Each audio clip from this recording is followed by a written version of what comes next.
Se não falar, não tem programa. Em relação à segurança ainda, esse prendeu, matou, me explica isso. Prendeu, matou foi vamos dizer, quase um grito. Porque eu tenho medo disso. O cara foi preso e morre? Não. Ah, tá. Não. Então explica Nada isso disso. aí. Porque foi o seguinte, eu tava numa... Não que alguns não mereçam, né? Foi pego sei, agora... mas não eu pode, sei, mas vou te dar um exemplo aqui. Eu tava numa live, lembra que morreu ali no Parque do Povo, aqui em São Paulo, um ciclista? Sim. Ele entregou o celular pra um bandido. Depois ele entregar, O cara, sangue frio, acho que eu vou matar aquele cara. Pum, pum, pum. E aí eu não tava a par do caso, me mostraram isso ao vivo na live. Eu falei, cara, o que eu vou fazer? Prendeu, matou. E aí surgiu que o pessoal começou a criar, aquilo virou um meme, que no fundo significa o quê? Você só tem dois caminhos. Se você é um bandido, ou você vai preso ou você morre. Ou você vai preso, ou você morre. Resistiu, você morreu. Se entregou, você tá preso. E por muito tempo. E o que é tão absurdo a gente falar isso como se fosse uma novidade, porque a gente naturalizou que o normal é nem ser preso, nem ser morto. Que o normal é o bandido vai cometer o crime e nada vai acontecer. Até porque no Brasil a maior parte dos homicídios não são resolvidos. A gente vive num país, e isso vai explicar pra, sei lá, inspetor de polícia na gringa. Não, no Brasil a maior parte dos homicídios não se resolvem. Caramba. Não resolve. Isso é um absurdo. Não resolve. Então, assim, a gente acha que a vida humana aqui no Brasil não vale nada. Que, morreu. O cara lá matou lá da facção. É mais um caso aí. E aí o aparato de investigação é lento. O inquérito policial no Brasil tem vários problemas. Você tem um problema entre a polícia civil e a polícia militar. Muito policial militar reclama pra mim. Pô, eu levo lá pra delegacia de polícia o vagabundo e eu tomo chá de cadeira. Aí o policial militar fica tomando chá de cadeira, às vezes o vagabundo vai embora. Enquanto ele tem que fazer ocorrência lá com a polícia civil. Tem muita coisa muito mal feita na forma como o Estado brasileiro conduz o sistema. O nosso Código Penal é dos anos 40. Não existia a ideia de facção criminosa nos anos 40. Não existia. Então o nosso Código Penal é feito para outro mundo.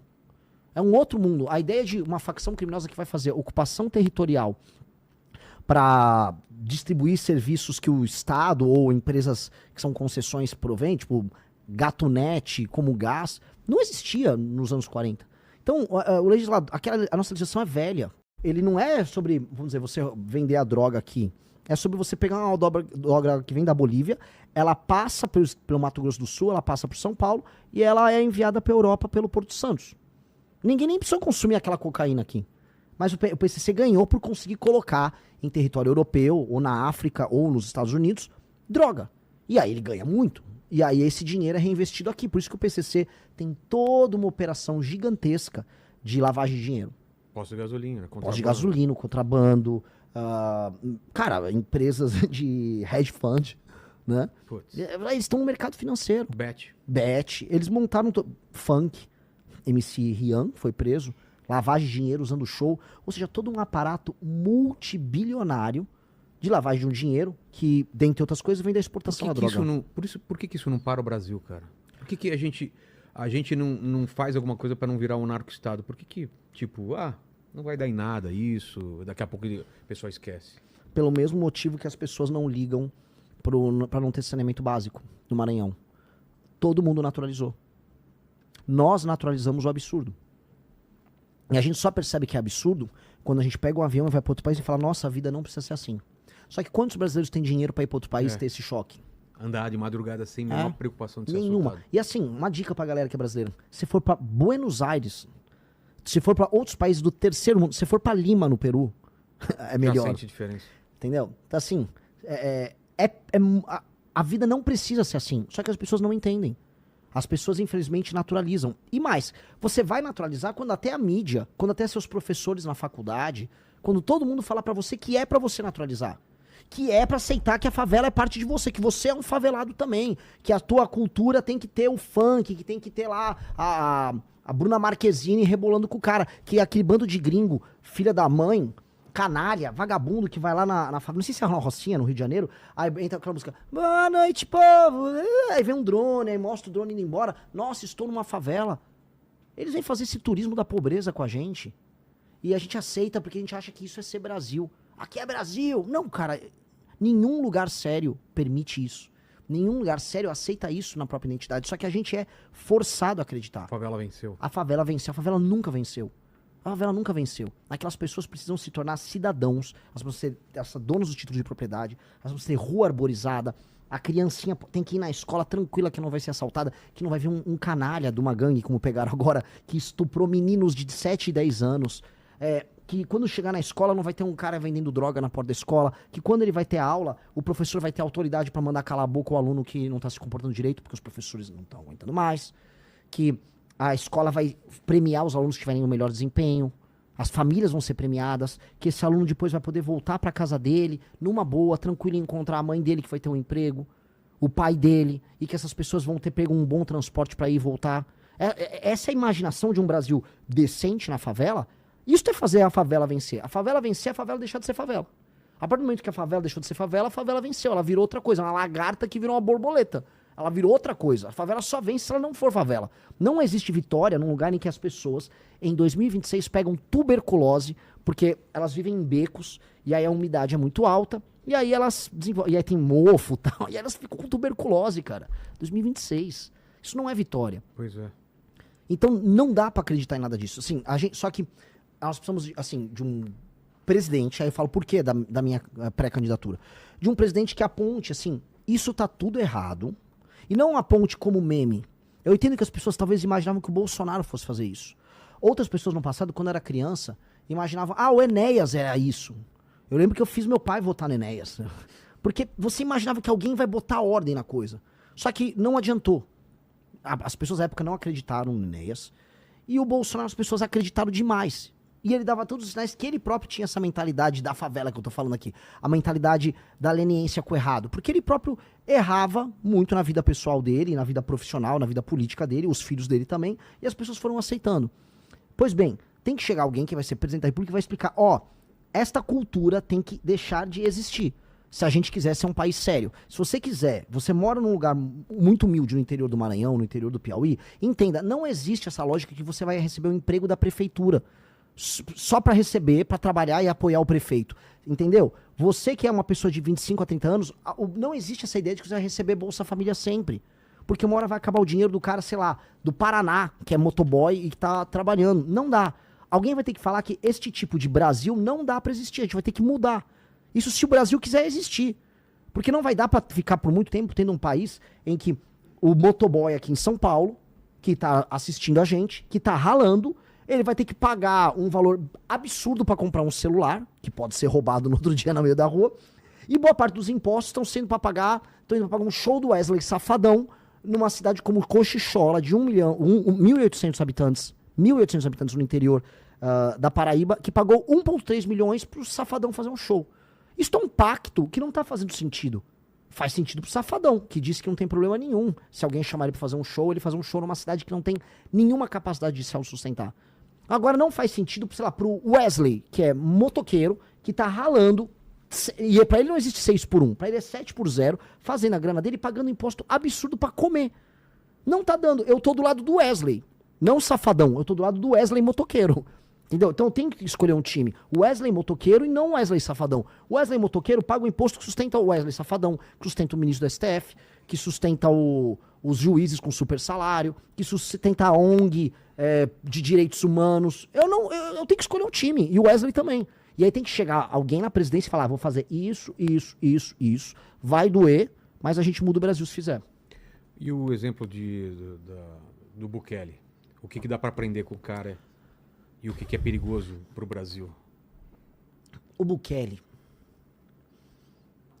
ele teve a coragem de mostrar que se você coloca lei e ordem, as pessoas percebem e você muda toda a dinâmica do país e o seu país passa a ser, vamos dizer, passível de ser alterado em outros temas. O Bukele é muito conhecido por segurança, naturalmente. Mas se você não tem segurança, você não consegue fazer outras coisas. Onde eu quero chegar? Vamos lá. Eu não consigo fazer um bom programa de segurança pública na Rocinha, porque eu não consigo levar os funcionários públicos pra Rocinha. Eles vão lá com medo, tem que pedir a autorização do dono da boca. Então, não dá pra fazer isso. Mesma coisa em Santa Quitéria, no Ceará.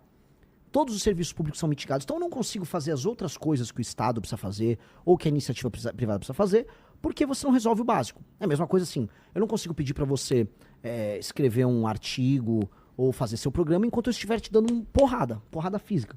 você vai ter que me quebrar de porrada pra você ficar calmo, tomar um banho e falar, agora eu vou trabalhar. Ou seja, lei e ordem, assim como comida, vem antes de tudo. Então o Bukele falou, primeiro lei e ordem. Vamos resolver lei e ordem? Vamos. Agora vamos resolver todo o resto. Com lei e ordem você resolve a economia. Com lei e ordem você resolve a educação. Mas aqui você faria a mesma coisa? Precisa. Logo no começo. O presidente da República ele tem que fazer um marco. Eu vou colocar lei e ordem no meu país. O meu país vai ter lei e ordem, muita. E por que ninguém fez até isso? Porque não davam valor e porque não tinha um projeto de Brasil. Esse é um grande problema. O Bukele tinha um projeto para El Salvador. Ele vislumbrava, se eu arrumar a lei, se eu destruir as gangues aqui, aí eu vou poder tentar transformar El Salvador num hub para eu trazer grandes empresas. Aí a Google foi para lá, a China investiu em biblioteca, ele tá trazer empresas de cripto para lá e tá tendo sucesso nisso. Agora, o que ninguém fala do Bukele, o sistema de saúde, um modelo envolvendo inteligência artificial, um aplicativo que ele criou, se eu não me engano, junto com a Google, para integrar o atendimento para as pessoas, é genial, é mais genial do que o modelo de segurança dele. Ninguém fala. Vai ficar os jornalistas, por exemplo, o Bukele é autoritário. Você conhece o sistema de saúde de El Salvador? Cara, se vê o sistema de saúde que ele está implementando lá, é genial. Por que ele fez isso? Porque ele conseguiu impor lei e ordem, e aí ele teve com isso espaço, não só de popularidade, mas, vamos dizer, espaço político num país que não tem mais gangues, para investir em saúde. Ele estava com uma política de fazer novas escolas, e agora que eu citei o Lee Kuan, pode anotar que os outros presidenciáveis vão tudo me copiar, né? Que eles adoram copiar. Agora é para falar de Singapura, eu vou falar do Lee Kuan. Lee Kuan, o modelo do... Você tá mandando indireta pra alguém? Pô, nem é pra alguém, porque o Zema gosta de falar até nos termos. O Flávio copiou um slogan meu. Eu falava, Nordeste é solução. Porque eu falo, se a gente resolve... Você viu o que eu expliquei das prefeituras, toda a construção que eu fiz? O que eu explico é, se você muda o modelo de governança nos municípios e nos estados do Nordeste e gera atividade econômica, o Nordeste para de exportar pessoas humildes para viver de maneira indigna em outros estados, você melhora a qualidade da representação política, todos os estados começam a contribuir com a federação de maneira equilibrada, e aí fica dinheiro de São Paulo em São Paulo, para São Paulo investir em estrada, para Santa Catarina investir em estrada, entendeu? Você resolve a federação. Portanto, o Nordeste não é o problema, o Nordeste é a solução. Essa é a minha tese. Pô, tem artigos, tem tudo, a gente construiu livros sobre isso. O Flávio vai lá e como ele acha que, eu vou pegar votos no Nordeste, então o Nordeste é a solução, vai pastar. E o Zema, até minhas declarações, desde a ideia do direito penal do inimigo, quando falam de transformar o crime organizado em equilibrar, qualificar ele como grupo terrorista, que é a implementação do direito penal do inimigo. Até as minhas falas diretas, quando eu falo assim, marmanjo de 25 anos que tá recebendo Bolsa Família vai ter que trabalhar. O cara copia ipsis literis. Tem problema? Eu não acho problema. Eu acho que nem acho que é o Zema que copia, acho que ele tem uma equipe lá. O Zema é um cara bonzinho, não tem nada pessoal contra ele. Só que eu acho assim, entreguem mais, vocês podem mais. Vocês têm partidos políticos, Zema, Caiado, Flávio, com fundações multimilionárias. Bota a bosta da sua fundação, do partido para trabalhar, contrate intelectuais e pague bem pessoas que pensam para construir uma visão de mundo original. Vocês têm partido político para quê? Então, o meu partido, que assim, é pobrinho, a gente constrói a própria visão de mundo. Então, pega a galera, o PL, que é o partido lá do Flávio, tem uma fundação, acho que é a Fundação Álvaro Vale. Em 4 anos, assim, se der, bobear deve dar centenas de milhões de dinheiro que esses caras têm à disposição. Aí ficam lá fazendo uns eventos nada a ver. Use a fundação pro que a lei manda, que é crie políticas públicas, crie um horizonte Brasil. Ninguém cria. Então isso que me irrita. Porque eles têm oportunidade. Se quer copiar, se quer acha que o discurso funciona, copia, a gente já tá pautando, fico feliz. Só que, e o teu partido, não tem ninguém? Construa um horizonte Brasil. E isso me irrita. Porque, assim, a gente tem que aqui assoviar e chupar cana. A gente não tem dinheiro, a gente tem que rodar o Brasil de carro, a gente não roda o Brasil de jatinho, a gente roda o Brasil de carro, a gente tem que trabalhar com militância, tem que construir as pré-candidaturas sem grana. Os caras já têm uma estrutura. Então, use a estrutura para fazer algo inspirador. Porque se for bom, vamos supor, se o Flávio Bolsonaro, que não vai vir nada de lá, mas se o Flávio Bolsonaro vier com algo inspirador, algo que é uma boa proposta, não, tá aqui. Eu defendo também. Não tem problema nenhum. Ideia boa tem que ser copiada. O ruim é copiar a ideia ruim. Agora, venham com as ideias, venham com os conceitos.